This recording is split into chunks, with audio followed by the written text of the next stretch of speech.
should Mitt Romney now be considered the frontrunner in the U.S. presidential election? Here to tell us about it is University of Virginia professor Larry Sabato. Dr. Sabato, thanks for joining us. Thanks so much. Okay, so we have a lot of polls out there, a lot of swing state national polls, lots of different readings on public sentiment. Is there a particular barometer you look at, and based on that, would you say Romney is now the favorite? I prefer frontrunner to favorite because I think this has to play out through the debates. And clearly that's how Romney managed to break through. You know, this is the first time in the entire general election season, which I think includes most of the summer, that Romney is leading in the polls. So he's the new front runner. I'm not going to say favorite. I think that's a little bit different. Okay, that's right. I think he's earned it. I think you call him the front runner until the polls don't show that, if they ever do.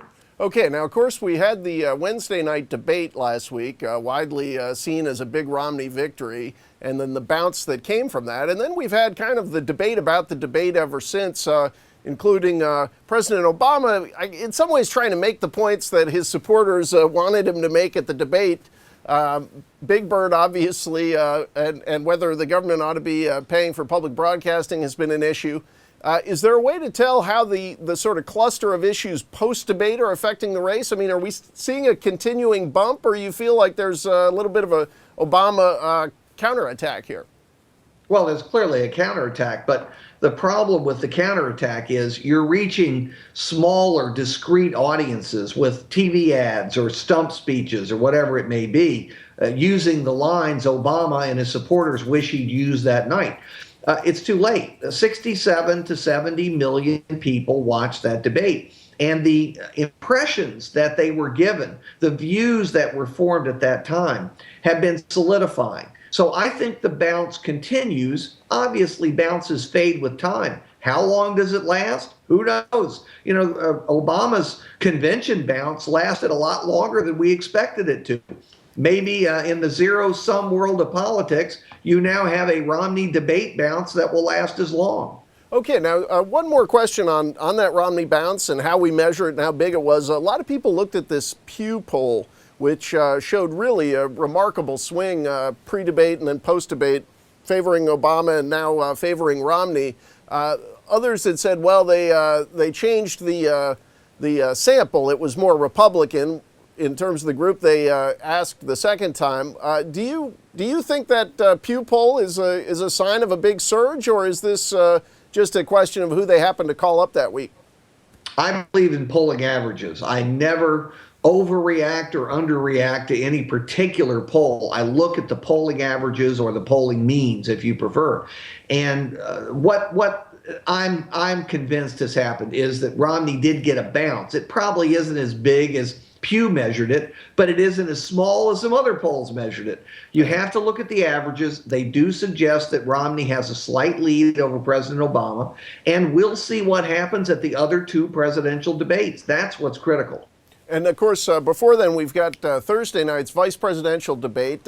People debate how much the vice presidential candidates actually affect the outcome every 4 years.